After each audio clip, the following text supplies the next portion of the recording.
सबसे पहले रागिनी जी शुरुआत आप ही से करते हैं, 1 मिनट आप ही के पास है।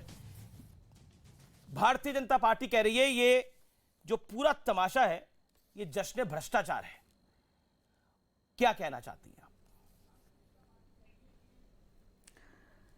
यूं ही उलझती रही है जुल्म से खल्क, ना उनकी रस्म नहीं है ना अपनी रीत नहीं।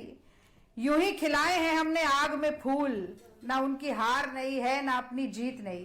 साँच को आंच नहीं होती है अमीश जी। और यहां मैं फूल की बात कर रही हूं तो जो नेहरू जी लगाते थे ना जैकेट में गुलाब का फूल जो सुगंध फैलाता है, जहर नहीं उगलता है संघ की विचारधारा की तरह, उसकी बात कर रही हूं। आपने बड़े सारे सवाल रखे, भूमिका बनाई नरेंद्र मोदी जी की प्रशंसा में, जो आप अक्सर करते ही रहते हैं। भाई एसआईटी में आए, बहुत लंबा उन्होंने संघर्ष किया, बड़े सवाल जवाब किए, फिर आकर भाषण दिया और उसके बाद अटल बिहारी वाजपेयी जी ने सार्वजनिक रूप से मंच में बिठाकर उनको राजधर्म का पाठ पढ़ा दिया। तो अब आप ये भारतीय जनता पार्टी के आप सब लोग जो हैं वो आपस में निर्धारित कर लें कि किस बात को ऊपर रखा जाए, किसको नीचे रखा जाए। बहरहाल मैं तो आज ये कहना चाहती हूँ कि मोदी जी के तानाशाही के खिलाफ, आपने बोला कि एक सेकंड रागिनी जी क्योंकि आपने मुझे केंद्रित करके एक बात बोली, मैं आपको 30 सेकंड का मौका दे दूंगा। एक सेकंड रागिनी जी होकर अगर सड़क पर चल रहा है जी, तो इसमें आपको परेशानी क्यों हो रही है अमीश देवगन? बिल्कुल सड़क पर चलिए, जहां चलना चलिए ना। मैं तो होती है जब धारा 144 लगा देंगे आप, कांग्रेस के संघर्ष के साथियों को कांग्रेस के दफ्तर में इकट्ठा नहीं होने देंगे, शांतिपूर्ण तरीके से बैठकर सत्याग्रह नहीं करने देंगे और अपनी हेडलाइन में चलाएंगे जश्न भ्रष्टाचार उस पार्टी के लिए जो देश में आरटीआई लेकर आई, राइट टू इंफॉर्मेशन लेकर आई, जिसने भ्रष्टाचार पर सबसे बड़ा आघात किया। और संबित पात्रा जी से पहला सवाल नहीं पूछेंगे जिनकी पार्टी के अध्यक्ष बंगारू लक्ष्मण पैसा लेते हुए करप्शन में पकड़े गए थे। अडवाणी जी का नाम हवाला की डायरी में लिखा हुआ मिला था, किसी के घर में ईडी नहीं गई। येदुरप्पा जी के लिए तो खुद अमित शाह जी, चाणक्य तथाकथित चाणक्य जी ने कह दिया था कि ये सबसे बड़े भ्रष्टाचारी हैं, उनके घर तो ईडी का कोई सम्मान नहीं गया। और अगर कोर्ट में ये बार बार कहते हैं कि कोर्ट ने समन तो किया है, कोर्ट में मैटर चल रहा है, सब जुडिस है, अगर कोर्ट की कार्रवाई इतनी शक्तिशाली है रागिनी तो उसमें अपनी कठपुतली ईडी आपने 2 मिनट लगभग बोला। अब को इसीलिए जी आपने बोला। एक सेकंड रागिनी जी मेरा निवेदन स्वीकार करिए। राजनीति करते हैं, ठीक है रागिनी, आपको मेरी आवाज मिल रही है ना? हाँ, मेरी आवाज मिल रही है। आपने बोला कि अमीश जी आपने हमने लाइन चला रखी है, गूंज रही है अमीश जी, इसीलिए थोड़ा कम सुनाई दे रहा है। जी इसको वापस आवाज गूंज रही है, मैं इसको दुरुस्त कराता हूं। आपने बोला कि एक ही लाइन चल रही है जश्न भ्रष्टाचार, लाइन चल रही है परिवार परिवार बनाम जश्न भ्रष्टाचार। आपने बोला नरेंद्र मोदी की शान में कसीदे पड़े गए। आपने बोला कि ऐसा आपने पूरी भूमिका बनाई। बताइए मुझे, क्या नरेंद्र मोदी ने रात 1 बजे तक पूछताछ नहीं करवाई थी अपनी? क्या एसआईटी ने पूछताछ नहीं की थी? क्या वो बिना ब्रेक के पूछताछ नहीं हुई थी? ये सब तथ्य है। अगर इसमें कुछ गलत है तो बताइए आप मुझे। क्या नरेंद्र मोदी अकेले वहां नहीं पहुंचे थे? अगर इसमें कुछ गलत है तो प्लीज जानकारी दीजिए। मैं तस्वीरें साथ में चला रहा हूं, नरेंद्र मोदी की 12 साल पुरानी बाइट भी चला रहा हूं जिसमें वो कह रहे हैं कि मैं मुख्यमंत्री हूं लेकिन संविधान से ऊपर मैं हो नहीं सकता। जी ठीक है, मैं आपको आगे मौका दूंगा। मैं ऑडियो आपका दुरुस्त करा रहा हूं। संबित पात्रा, मैं आपके पास आता हूं। नहीं, मैं इसका एक लाइन में जवाब दे दूं। हाँ, दे दीजिए। एक लाइन में जवाब दे दूं। एक लाइन सुन लीजिए ना। जब नरेंद्र मोदी मुख्यमंत्री थे ना तब संविधान से ऊपर थे, आज प्रधानमंत्री है तब भी संविधान से ऊपर नहीं है। कोई देश का नागरिक संविधान से ऊपर नहीं है। इसीलिए मैं कह रही हूं कि सड़क पर चलकर शांतिपूर्ण प्रदर्शन करने का अधिकार हर नागरिक को है, कांग्रेस पार्टी के हर पदाधिकारी को है, हर कार्यकर्ता को है, संघर्ष के साथी को है। बुलाया तो राहुल गांधी जी को था ना सिर्फ। ठीक है, राहुल गांधी ईडी के पास अभी भी जवाब दे रहे हैं, अकेले बैठकर दे रहे हैं, सुबह से लगातार दे रहे हैं। ये पूरी ने भी दिया, ये देश का पूरी ये जरूर देंगे। तो ये फौज के साथ गई थी। उसको आप प्रतिशोध की नजर से अगर हर काम को देखेंगे, अगर आप गड़े हुए एक मुद्दा जो 2015 में खत्म हो गया उसको फिर से निकालेंगे और ईडी की बात पर विश्वास कर ले पहले ही, जिसका मतलब आप कह रहे गड़े हुए मुर्दे नहीं उखाड़े जाएं, जांच को स्टे करा जाए। ठीक है, आपने अपनी रागिनी जी बात को रख लिया। संबित पात्रा, गड़े हुए मुर्दे उखाड़ने की क्या जरूरत थी? कांग्रेस के वर्कर का भी मॉरल राइट है कि वो जा सके। आप घबराए हुए हैं, डरे हुए हैं। अधीर रंजन चौधरी कह रहे हैं राहुल गांधी शेर हैं, डरते नहीं हैं। चलो मुबारक हो शेर साहब को। मगर अमीश जी, पहली बात तो है, जहां तक ये नेशनल हेराल्ड केस है, जान लीजिए ये case 3 layers of judicial system, trial court में गई, ट्रायल कोर्ट ने अपना विषय और अपना मत रखा जो कि कांग्रेस के नेताओं के खिलाफ था। एक्यूज नंबर 1 सोनिया गांधी और एक्यूज नंबर 2 राहुल गांधी थे, दोनों के खिलाफ था।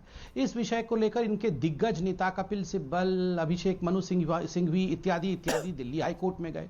दिल्ली हाईकोर्ट ने तो और भयंकर टिप्पणी कर दी। उन्होंने कहा प्राइमा फेसी ये तो क्रिमिनल इंटेंट लगता है, प्रथम दृष्टया लगता है कि कहीं ना कहीं एक घोर अपराध हो गया है। पूरी विवरण है इसमें, मैं पकड़ के लेके आया हूं दिल्ली हाईकोर्ट का वर्डिक्ट। इसके बाद इनकी मंडली जो है सुप्रीम कोर्ट में गई और सुप्रीम कोर्ट में गुहार लगाया कि इस केस को खारिज कर दिया जाए, उसे क्वैश कर दिया जाए, इस केस में कोई तथ्य नहीं है। सुप्रीम कोर्ट का भी मैं लेकर आया हूं। सुप्रीम कोर्ट ने बड़े स्पष्ट रूप में कहा नहीं नहीं नहीं नहीं, देश का कोई भी व्यक्ति संविधान से ऊपर नहीं है, आपको इस पूरे विषय में ट्रायल से गुजरना ही पड़ेगा। और सोनिया जी और राहुल जी का नाम एक्यूज नंबर 1 और एक्यूज नंबर 2 में सुप्रीम कोर्ट ने भी दर्ज किया है और कहा है कि पूरा ट्रायल प्रोसीड होगा। और उसके बाद इसमें लिखा गया है the Supreme Court said that the trial against them the criminal proceedings shall proceed, the prosecution shall proceed. तो ये तो सुप्रीम कोर्ट ने कहा है। क्या ये भारतीय जनता पार्टी ने कहा है संबित मेरे ईडी कहां से आ गई? जी मेरे दो सवाल है। अगर कांग्रेस अपने मैं बिल्कुल, आप रागिनी जी जवाब दिए। अगर कांग्रेस कार्यकर्ताओं के साथ अपने जाना चाहती थी तो बीजेपी की सरकार ने धारा 144 क्यों लगवा दी? ये कांग्रेस का आरोप है। आप घबरा गए कि कांग्रेस के लोग इकट्ठा होंगे, कांग्रेस की टीम आगे बढ़ेगी तो आप समस्या में आ जाएंगे। असल में डरे हुए आप हुए हैं। ठीक है। अमीश भाई देखिए, कांग्रेस सुबह से बोल रही है हम सड़क पे आना चाहते हैं, हम सड़क पे आना चाहते हैं, हम सड़क। मैं आज कहता हूं तथास्तु, आप सड़क पे आइए, जनता वैसे ही सड़क पे ले आई है और थोड़ा बहुत कसर बाकी है वो भी पूरे सड़क पे आ जाइए।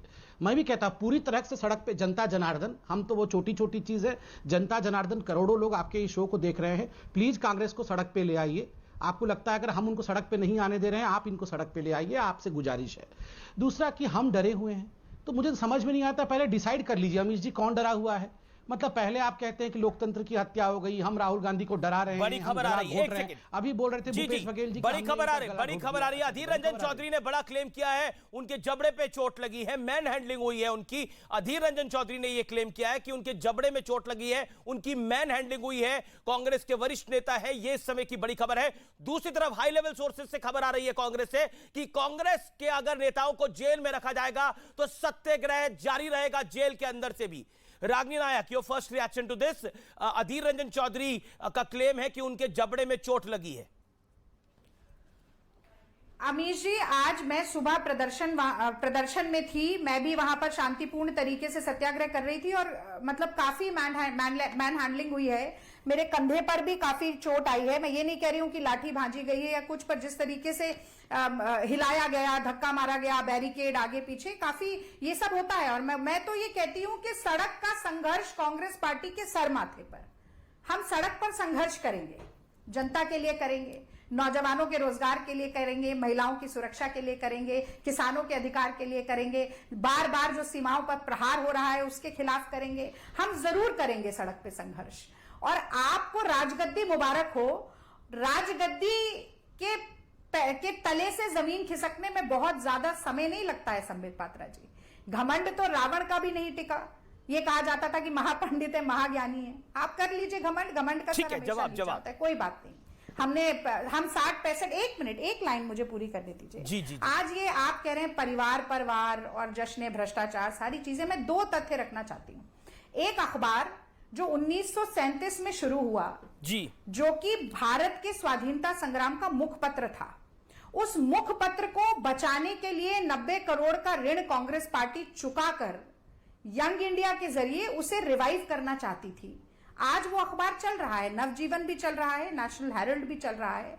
अगर हमने ये किया रागिनी तो जी, क्या गलत किया? आपने मुझे आपने बिल्कुल इसी पे सवाल है, इसी पे काउंटर सवाल है। आप जवाब देने दीजिए ना। जवाब तो दे रहा हूं आपको। 2.5 मिनट हो गए मैडम। एक सेकंड, आपकी बात पे आ रहा हूं मैं। नहीं रागिनी जी, एक लाइन में बोलने दीजिए। अच्छा बोल लीजिए। यंग इंडिया का एक भी शेयर, एक भी पैसा, एक भी अचल संपत्ति किसी भी धारक के पास नहीं जा सकती, यानी कि शेयर होल्डर के पास जा ही नहीं सकती है। जब मनी ट्रांसफर नहीं हो सकती, प्रॉपर्टी ट्रांसफर नहीं हो सकती, तो कहां से ये गबन का आरोप आ गया? ये इनकी कल्पना के घोड़े हैं जो बहुत तेज दौड़ रहे हैं, इन पर लगाम लगा दीजिए वरना हाथ से ठीक है, आपकी बात को मान लिया। अब आपने मुझे बोला था कि आप मुझे एक लाइन बोलने दीजिए। ना ना, क्योंकि एक सेकंड मैडम अब मुझे अब मेरे को मजबूरी। ये क्यों आप जलेबी घुमा के जबरदस्ती का ठीक है आपने बोला ना मैं बिल्कुल जलेबी नहीं घुमाऊंगा। आप एक सेकंड ऑडियो पीसीआर, एक सेकंड इत्मीनान से संबित आप जवाब दीजिएगा। लेकिन एक मेरा छोटा सा पॉइंट है, क्या मालिकाना हक भी खत्म हो जाएगा जो कंपनी अभी इसको ओन करती है? क्या मालिकाना हक खत्म हो जाएगा, ये आप ऑफिशियली कह रही हैं? Pointed answer on this Ragini ji. जो 2000 करोड़ की संपत्ति है, यंग इंडिया का, सुनिए ना, यंग इंडिया के जितने शेयर्स हैं अगर वो लिक्विडेट भी हो जाते हैं, मैं बड़ी बात कह रही हूं, मैं मालिकाना हक की बात कर रहा हूं, तो जो इनकम है यंग इंडिया की, सुनिए, मालिकाना हक शेयर, मालिकाना हक जो यंग, सुनिए ना, मालिकाना हक तो शेयर होल्डर्स का होगा। पर शेयर होल्डर ना प्रॉपर्टी ले सकते हैं, ना पैसा ले सकते हैं, ना वेतन। अरे जो मालिकाना हक तो उसी कंपनी के पास रहेगा ना जिसमें राहुल गांधी की 36% हिस्सेदारी है। अच्छा, मालिकाना हक तो उसी कंपनी के पास रहेगा ना जिसके पास 76% की हिस्सेदारी है।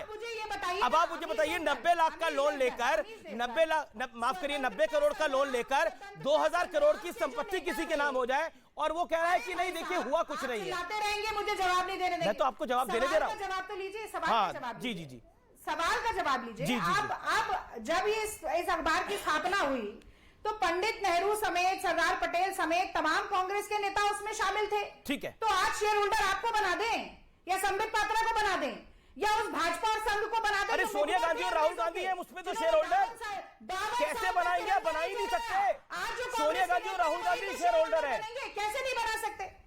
सोनिया गांधी और राहुल गांधी शेयर होल्डर है। अगर कानून, मैं आपको पढ़ के भी बताती हूँ, मैं आपको नहीं, आपको पढ़ने की जरूरत नहीं है, मैंने पूरा केस पढ़ा हुआ है पिछले 10 सालों के अंदर। संबित पात्रा जवाब देंगे। एक second hold on, let Sambit Patra come in. Madam hold on, let Sambit Patra come in. Sambit reply. ध्यान से सुन रहा हूं, किसी के बीच में नहीं बोल रहा था। संबित जी।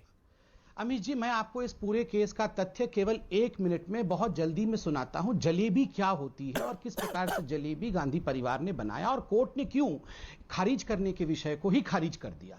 देखिए, नंबर एक कंपनी थी AJL, एसोसिएटेड जर्नल लिमिटेड, जो जवाहरलाल नेहरू के समय में 1937 में 5000 स्वतंत्रता संग्रामियों ने डोनेशन देकर बनाया था। ये कोई नेहरू जी की अपनी प्रॉपर्टी नहीं थी और इसमें पूरे हिंदुस्तान के प्राइम प्रॉपर्टीज, दिल्ली में, लखनऊ में, इंदौर में, भोपाल में करोड़ों खरबों की प्रॉपर्टी इन्होंने इसमें इख्तियार किया, इसको यहां पर जमा किया। उसके बाद 2008 में ये बंद हो गई, ये जो AJL थी, क्योंकि लॉस में चली गई थी। तो इन्होंने रागिनी शाह आपके बीच में नहीं बोले। रागिनी जी की आवाज को बंद करिए, ये बीच में चिल्ला करके, इनके समय कोई नहीं बोल रहा था, ये बोलने नहीं देंगे आप, इनकी आवाज को बंद करिए। एक रागिनी जी, बिल्कुल चलेगा। इस प्रकार से बदतमीजी करने से मैं रिक्वेस्ट करूंगा अमीश जी से कि मैं इनके बीच में नहीं बोलता हूं, ये दूसरे के बीच में ना बोले। ये दूसरों के बीच में बोलना, इंटरफेयर करना बदतमीजी है, ये उचित नहीं है। बारी से बोलिए, ऐसा 2 मेहमान और हैं जो नहीं बोले अभी तक। ये लोग संबित पहले आप बोल लीजिए, नहीं है तो ये चिल्लाना और संबित एक सेकंड, रागिनी आपने बोला, अपनी बात को रखा अच्छे से, धन्यवाद। संबित जी बोलिए आप। हाँ, अब आराम से सुन लीजिए। देखिए अमीश जी, एक AJL की कंपनी जो 2008 में बंद हो जाती है, तो उस समय मोतीलाल वोहरा जी AJL के चेयरमैन थे, मोतीलाल वोहरा जी। तो मोतीलाल वोहरा जी जाके कांग्रेस पार्टी के ट्रेजरर मोतीलाल वोहरा जी से कहते हैं कि मोतीलाल वोहरा जी, आप 90 करोड़ रुपए AJL को दे दीजिए। तो कांग्रेस के ट्रेजरर मोतीलाल वोहरा जी सोनिया गांधी प्रेसिडेंट से बोलती है कि अच्छा मैडम, मैं 90 करोड़ दे दूं? तो मैडम बोलते हैं हाँ, आप AJL को 90 करोड़ दे दीजिए, जबकि सोनिया गांधी भी वहां पर थी। आप देखिए, मोतीलाल वोहरा ट्रेजरर कांग्रेस देते हैं 90 करोड़ रुपए, किसको? मोतीलाल वोहरा चेयरमैन AJL के। उसके बाद सोनिया गांधी, राहुल गांधी और मोतीलाल वोहरा एक कंपनी बनाते हैं जिसका नाम है यंग इंडिया। ये यंग इंडिया में 76% शेयर गांधी फैमिली के और मोतीलाल वोहरा जी की 12% की, ऑस्कर फर्नांडिस की 12% की शेयर होती है। फिर सोनिया गांधी मोतीलाल वोहरा जो यंग इंडिया में थे, उनको बुला के बोलते हैं, सुनो मोतीलाल जी, आप जरा जाके AJL के मोतीलाल को बोलो कि ये जो 90 करोड़ था, इसका जो लोन है, ये यंग इंडिया को दे दे, बदले में 2000 करोड़ की प्रॉपर्टी हम ले लेंगे। तो दोनों मोतीलाल वोहरा जी मिलाकर के 50 लाख देते हैं AJL को, 90 करोड़ के लोन के एवज में 2000 करोड़ की प्रॉपर्टी पूरा का पूरा यंग इंडिया का हो जाता है। और बाद में जो मोतीलाल वोहरा कांग्रेस के ट्रेजरर थे, वो ये 90 करोड़ भी माफ कर देते हैं कि ना ना मोतीलाल वोहरा जी जो चेयरमैन हैं AJL के, आपको ये 90 करोड़ देने की आवश्यकता नहीं है, हमने माफ कर दिया। ठीक है, अब रागिनी, जलेबी क्या होती है, किसने भ्रष्टाचार का जलेबी किया है? एक सेकंड मैं एंड कर रहा हूं।